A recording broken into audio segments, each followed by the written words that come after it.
Deferred revenue expenditure, क्या आप भी जानते हैं इसको बैलेंस शीट में दिखाते हैं? अगर हाँ तो आप ये गलत जानते हैं।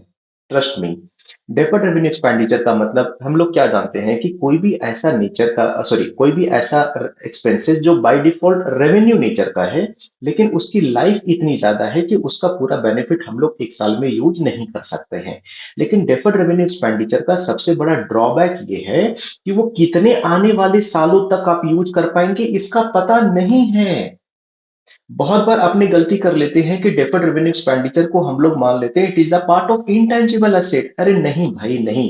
इंटेंजिबल एसेट के बारे में आपको एक क्लियर पिक्चर है। अच्छा, हमने ये पर्टिकुलर पेटेंट करा रखा है कितने साल के लिए? 5 साल के लिए, फिर रिन्यू होगा, ऑफ कोर्स, ये बात है।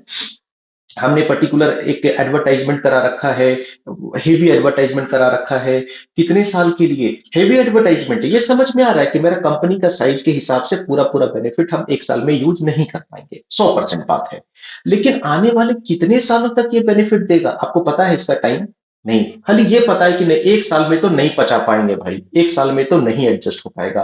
तो भाई साहब ये बता दो कितने सालों में बेनिफिट ले पाओगे? अगर बड़ा एडवर्टाइजमेंट आपने किया, अगर 3 सालों में डाइजेस्ट कर पाते तो बोलते सर 1 साल वाला हिस्सा हमारा रेवेन्यू हो गया, 2 साल वाला हमारा एसेट हो गया। नहीं कह सकते आप। इसलिए अगर आप डेफर्ड रेवेन्यू एक्सपेंडिचर को हेवी एक्सपेंसेस मानते हो जिसका डाइजेशन 1 साल में आप नहीं कर सकते, उसको आप मान लेते हो कि वो एसेट है, ये गलत है।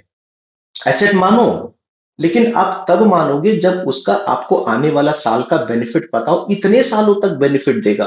नहीं कह सकते आप। इसलिए कहा जाता है कि heavy advertisement, heavy marketing expenses वगैरह जो है वो डेफर्ड रेवेन्यू एक्सपेंडिचर का पार्ट आता है। और हमारा प्योर अकाउंटिंग ये कहता है कि चूंकि फ्यूचर अनसर्टेन है कि कितने लाइफ तक वो बेनिफिट देगा, इसलिए आप उसको डेफर्ड रेवेन्यू एक्सपेंडिचर मानिए। कोई रो नहीं रोक रहा है। कहां दिखाएंगे?